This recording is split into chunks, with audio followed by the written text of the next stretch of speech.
Jau zināmu laiku Latvijā ir ienācis jauns svešvārds – arborists, kas tulkojumā nozīmē kokopis. Pats vārds kokopis norāda uz šī vārda tiešo saistību ar koku kopšanu. Kokopis jeb arborists novāc bīstamos kokus, kas apdraud ēkas, elektrolīnijas un citus objektus. Turklāt viņš, būdams koku un krūbumu pazinējs, spēj pielietot to stādīšanā un kopšanā nepieciešamās tehnoloģijas, agrotehniskos pasākumus, kā arī pārzina darba paņēmienus augstumā. Mūsu reģionā šādu ekspertu vēl nav daudz. Šī profila darbinieki Daugavpilī parādījās tikai jūlijas sākumā.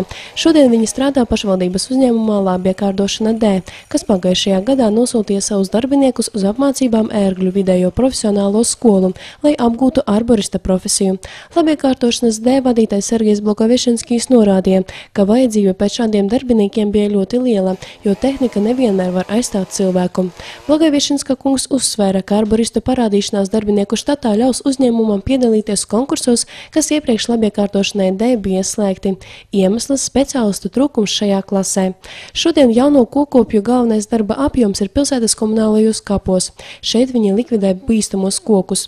Tādēļ apbedījumu vietu apmeklētājiem nevajag brīnīties, ja viņi pēkšņi redzēs vīrieti sēžot uz koka ar zāģi, rokās un pilnā ekipējumā. Apmācītajiem darbiniekiem vajag nostrādāt uzņēmumā, kas apmaksāja viņu apmācību vismaz 2 gadus. Tas ir norādīts darba līgumā, bet vai viņi paliks šeit strādāt pēc līguma termiņa beigām nav zināms. Laiks rādīs, saka puiši, un pēc tam piebilst. Pagaidām mēs esam apmierināti.